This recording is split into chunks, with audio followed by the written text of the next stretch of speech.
You just got off of work. Finally. Before you head home, you decide to treat yourself to a nice coffee at the mall for a job well done. But as you walk out of the store, you see a tragedy. A man is on the ground convulsing violently. You rush up to him to see if he is okay. Once you get closer to him, you realize that this man is, in fact, not having a seizure, but instead is pretending to have one. You walk away disgusted. Who would do something like that in public? Little did you know, you had just met one of the most influential people in the history of the internet, George Miller, better known as Filthy Frank. Filthy Frank was a parody character born from the idea of testing the limits of what is socially acceptable in public as well as what is acceptable on the YouTube platform. George Miller, the man behind the Filthy Frank character, didn't originally set out with the intention of testing the platform's limits. Originally, the character was just for a skit, but soon the popularity of the character demanded more videos with him. In these early videos as Filthy Frank, George would create a rant about some random topic that usually is far out enough to make you realize that the whole video was a skit. A good example of this was the first day of school video, where an early Frank vents his frustrations about the new kids not wanting to share their cereal with him. While the rant style would stay along with the show for years to come, the topics discussed as Frank would become more obscene. Along with the more obscene discussions, new characters and lore would be introduced with each new episode. Pink Guy is a character that was introduced a short time after Filthy Frank was created. Pink Guy was George dressed up in a pink bodysuit and he moved around by flailing around. The character didn't really speak any languages and was mostly incoherent during the run of the show. Despite this, Pink Guy quickly became a staple of the Filthy Frank show and was basically Filthy Frank's sidekick throughout the series. As the show went on, more characters and world building started to take place on the Filthy Frank show. Salamander Man and Safari Man were both created around the same time and filled similar roles in the show as side characters.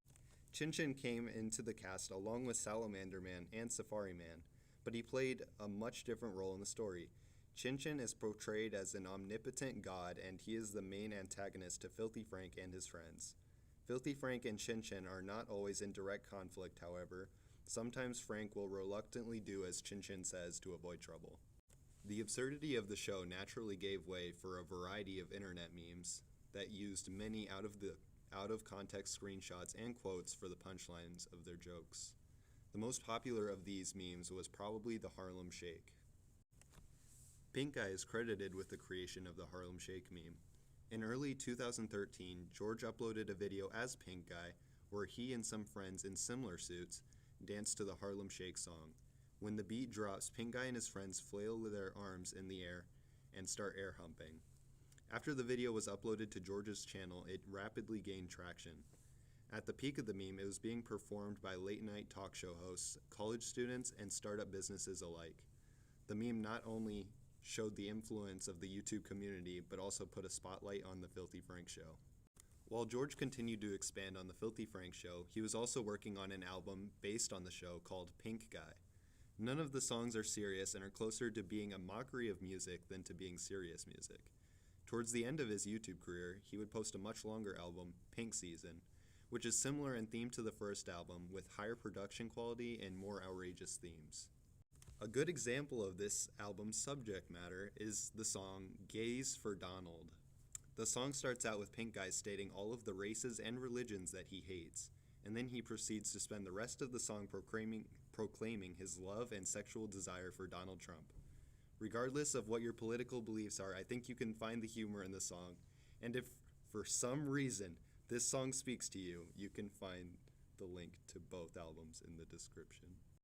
Over the years, George's content has been pushed to become more and more extreme. While his goal has always been to show how easy it is to get attention while being vile on the internet, his fans had become to expect only that from him. So to keep his fans happy and to continue to get outside attention, George had to push the boundaries of what was acceptable further and further every year. Eventually, even YouTube began to take notice. After seeing everything George had posted to the website, it is unsurprising that YouTube had to change its policies and terms of service to not allow content like this on the platform. From then on, George would no longer be able to make money from his content on the platform, and George decided to leave Filthy Frank behind. He shifted his focus onto becoming a musician, and he ended up becoming really successful when he left YouTube behind, but the platform would never be the same as before he joined. But there had to be more to the story than just this, so I dug deeper. I wanted to know why content like this would have thrived on a platform that never wanted it to exist in the first place. What I discovered was shocking. Actually, not really. The rise in popularity of the Filthy Frank show could be explained by an aging YouTube audience and an attention war that caused a rise in more shocking content. Hate groups such as incels were rising in numbers at the time, and some of his fans can be attributed to such groups, but in reality they only represent a very small number of his actual fans. So they were not able to explain the whole picture. So it seems that his rise in popularity can be attributed to one of these three factors. Either way, it seems that the character of Filthy Frank was an anomaly on YouTube that will likely never be seen again.